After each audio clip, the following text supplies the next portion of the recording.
Біз былтырғы сабақта физикалық шамаларды өзара екі түрге бөлдік, иә. Ол бізде негізгі және жанама немесе туындылар деп атайды. Және де тағы да бір түрлері ол скаляр және векторлық шамалар болып табылады. Олардың айырмашылығын былтырғы видеоны қарай аласыз.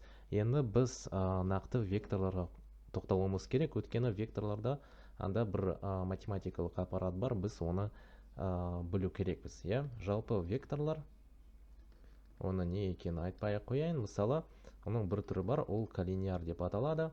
Коллинияр векторлар, олар өзара бір тізеде жатады, немесе бір-біріне параллель болып табылады. Мысалы, А вектор және де Б векторлар. Біз оларды мысалы қосу керекпіз. Оларды қосқан кезде біз Б вектордың басын А векторының ұшына қоямыз да, мысалы, А вектор, Б вектор, и оларды қосқан кезде бізде жаңа бір С вектор пайда болады, иә. Егер де мысалы орын ауыстыру бізде болса, иә, мысалы 5 метр шығысқа, содан кейін 7 метр шығысқа жүрсе, жалпы толық біздің орын ауыстырымыз 12 метр болады, иә. Оңай, әрине оңай, жай ғана қоса салдың және де болды. Енді әрине де егер де векторлардың бағыттары қарама-қарсы болса, мысалы 5 метр шығысқа, содан кейін ол кетті мысалы 7 метр қай жерге, мысалы батысқа, иә. Оның орын ауыстыру осының О бастапқы нүктесіне қарағанда ол неше бізде болады? Азайтамыз, иә. Бізде болады минус 2 метр өзінің бастапқы нүктесінен, иә, яғни О нүктесінен. Әрине осы жерге барды, мысалы 5 метр, содан кейін осы жерден қайтты 7 метр, иә. И оның айырмашылығы бізде болады минус 2 метр. Векторлар, олардың біз қарастырдық, иә, оның бағыттары болады, сол себепті біз оны минус 2 деп жазамыз. Ол бізде қарама-қарсы жаққа қозғалды деген сөз, яғни сол жаққа.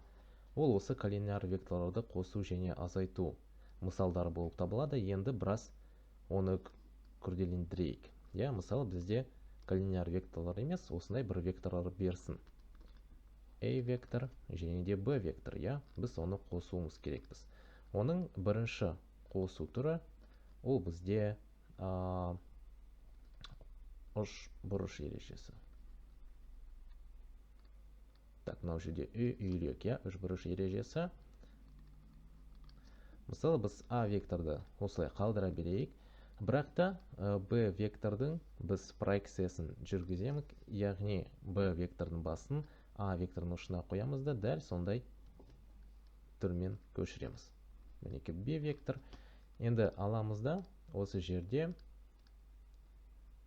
А вектордың басынан Б векторының ұшына векторды жүргіземіз, и ол бізде С векторымыз болып табылады. Векторлық түрде егерде жазсақ, бізде С тең болады А қосылған Б вектор, бірақ та егерде мысалы бізге орын ауыстыру берсе, иә, мысалы 5 метр ол бізде солтүстік шығысқа жүрсе, содан кейін мысалы 10 метр ол бізде жүрді шығысқа, иә, біз айта алмамыз, бізде С тең 5 қосылған 10 деп, 15 деп біз жаза алмаймыз, ол бізде қате. Мынау ол бізде векторлық түрде көрсетіледі, иә. Енді осы жерде оны табу үшін оның сандық мәнін, иә, векторлық түрдің емес, осы жерде бізде екі тағы да бір теоремасы қолданылады. Бірінші ол бізде косинустар теоремасы. Яғни біз аламыз С квадраттен А квадрат қосылған Б квадрат минус 2АБ косинус альфа. Мынау жерде көбінесе қате жібереміз, альфаны дұрыс таңдамау, иә, бұл табылады қате.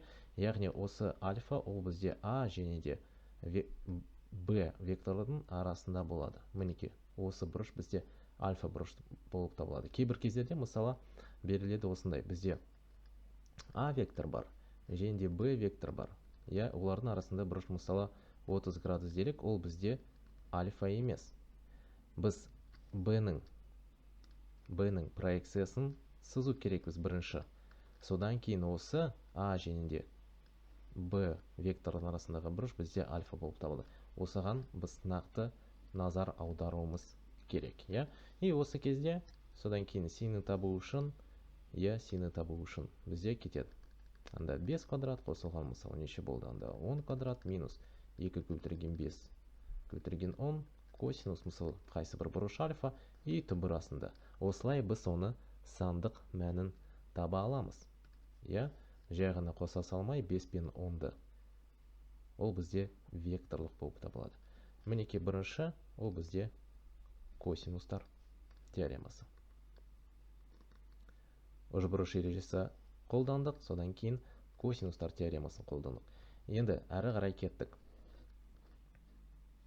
Косинустар теоремасы осы жерде тұрсын. Енді екінші бір ережесі олардың қосу, ол параллелограмм. Параллелограмм ережесі. Яғни ол бізде үшбұрыш ережесіне ұқсайды, яғни осы параллелограмм фигурасын біз сызу керекпіз. Мысалы, осы жерде бізде А векторы болсын, қайтадан сол Б векторы болсын. Енді біз олардың ұштарын, бастарын, қосамыз. А векторы и Б алып оларды қосамыз да, содан кейін екеуінің де проекцияларын саламыз.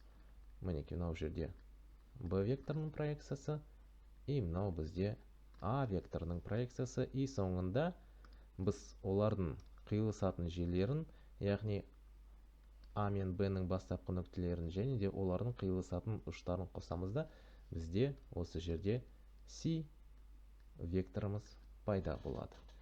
Мінеке, дәл сондай, егер де қарасақ, осы жерде үшбұрыш ережесімен ұқсас, бірақ та өзінің белгілі бір нюанстары болады.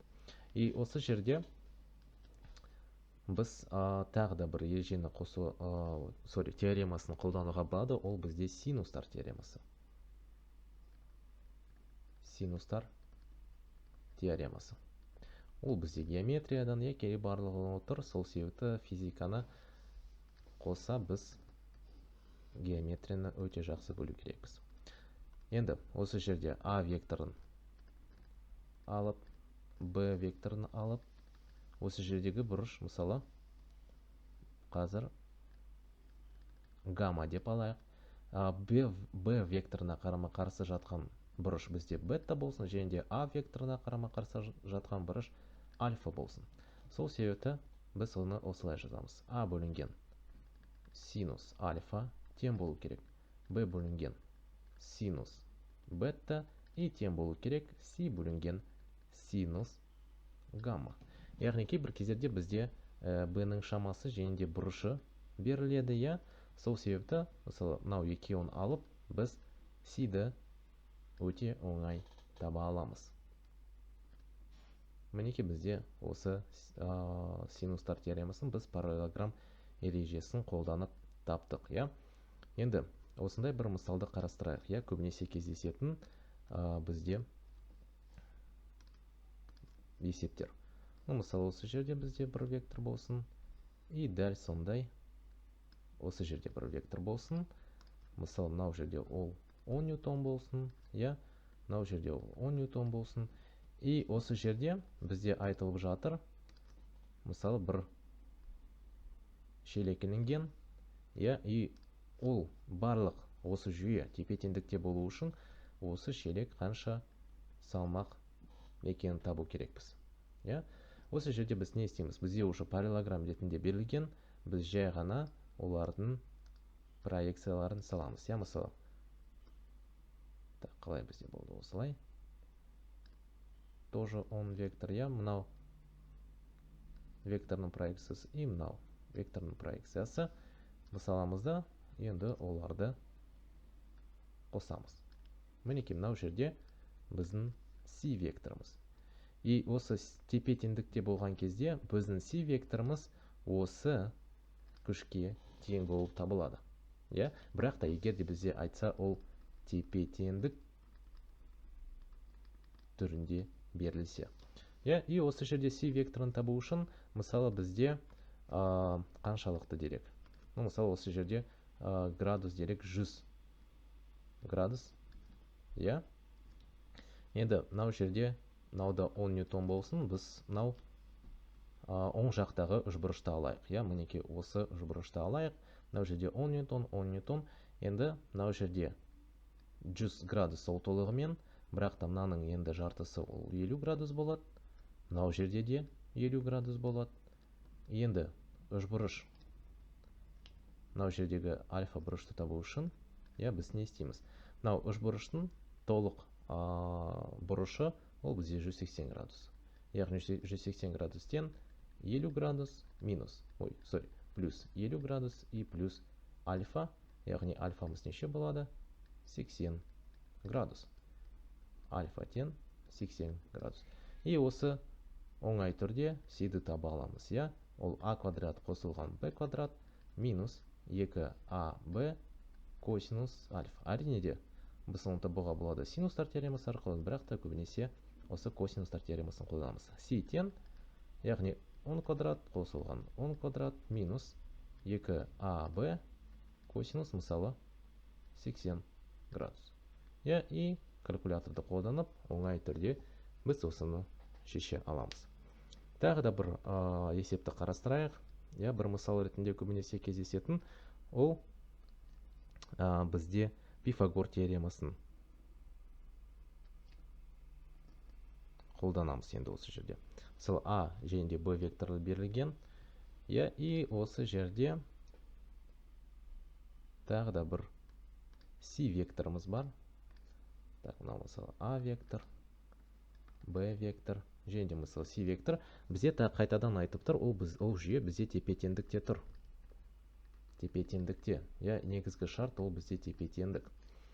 Енді осы жерде бізде қайтадан С векторын табу керек біз. Біз не істейміз? Осы жерде мысалы қайтадан параллелограмм ережесін қолдануға болады.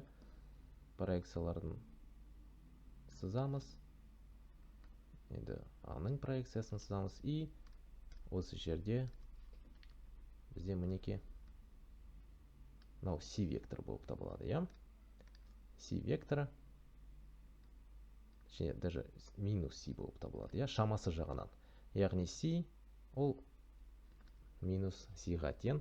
Яғни ең соңында ол бізде нөлге тең болу керек. И осы жерде біздің С-міз ол А квадрат қосылған Б квадрат болып табылады түбірдің астында. Егер де мысалы мынау жерде болсын 6 ньютон, мынау жерде 8 ньютон, мысалы С бізде болады 6 квадрат қосылған 8 квадрат, ол бізде 10 ньютон. Яғни мынау екеулерінің қорытынды векторы 10 ньютон, демек мынауда бізде 10 ньютон вектор болып табылады. Сол неліктен өткені бізде айтып тұр тепе-теңдікте. Яғни мынау 6 және 8 ньютон осы жаққа қарай тартып жатыр бір нәрсені. Мысалы бір дене осы жерде болсын 10 ньютонмен. Аған қарама-қарсы үшінші дене 10 ньютон күшпен тартып жатыр. Ол мысалы бізде қандай мысалы иллюстрация болсын? Ақу шортан қамшаян. Ақу жоғары қарай, қамшаян оң жаққа қарай тартып жатыр. Ал мысалы шортан ол бізде көрге қарай тартып жатыр. Сол себепті біздің мысалы арбамыз бір орында тұр. Көбінесе осы тепе-теңдікке қатысты есептер беріледі. Біз қарастырдық ол векторлық шамалар және де векторлық шамаларға амалдар қолдану. Яғни осы жерде тіпті физикадан емес, мысалы геометрия, алгебрадан амалдар қолданған болатынбыз.